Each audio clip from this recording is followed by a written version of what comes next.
Bro, I cannot believe this. Kids are now bypassing chat restrictions, using freaking Morse code with their avatars.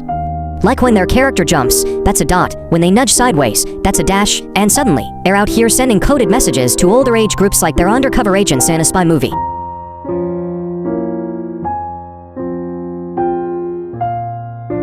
Imagine moderating a game and seeing a bunch of kids silently jump spamming and shimmying like glitchy NPCs. But nope, that's them having full conversations.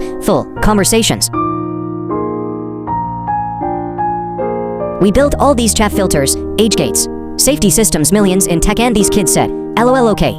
Guess I'm a telegraph now. Honestly, the internet is losing to children doing interpretive Morse code dance moves. I can't.